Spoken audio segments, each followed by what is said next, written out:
আমি এখন ইসলামী স্টেট ব্যাংকে আছি।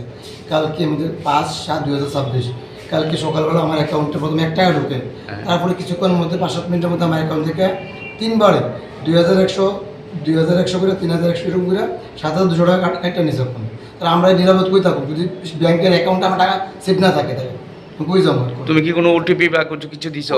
কিছু হয়েছে না, কিছু দিছিও না। আমি প্রথম 1 টাকা আইছে, শুধু 1 টাকা প্রথমে আছে, এরপরে ঠিক 5-7 মিনিট পর থেকে আমার টাকা কেটে নিছে অ্যাকাউন্ট থেকে।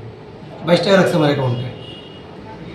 তুমি অখন কই আইছো? এখন স্টেট ব্যাংকে আছে বিশ্রামগঞ্জ ব্রাঞ্চ। কিটা কইছে তারা? তারা কইছে থানাতে যাওয়া লাগা, সাইবার ক্রাইম তারা এরকম দেখবো নাকি।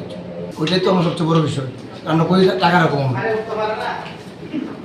তো এখন তুমি থানা যাবে? থানাতে যাবো বিশ্রামগঞ্জ। তোমার নাম কি? প্রসঞ্জিত দেবনাথ। তুমি কি করো এমনি? আমি এমনিতে ছোটো করে বিজনেস করি। কোন বাড়ি কোন জায়গা? বাড়িতে শ্রীমাই। আর কোনো সময় এমন হয়েছে নি? না, এরকম ফার্স্ট টাইম আমার।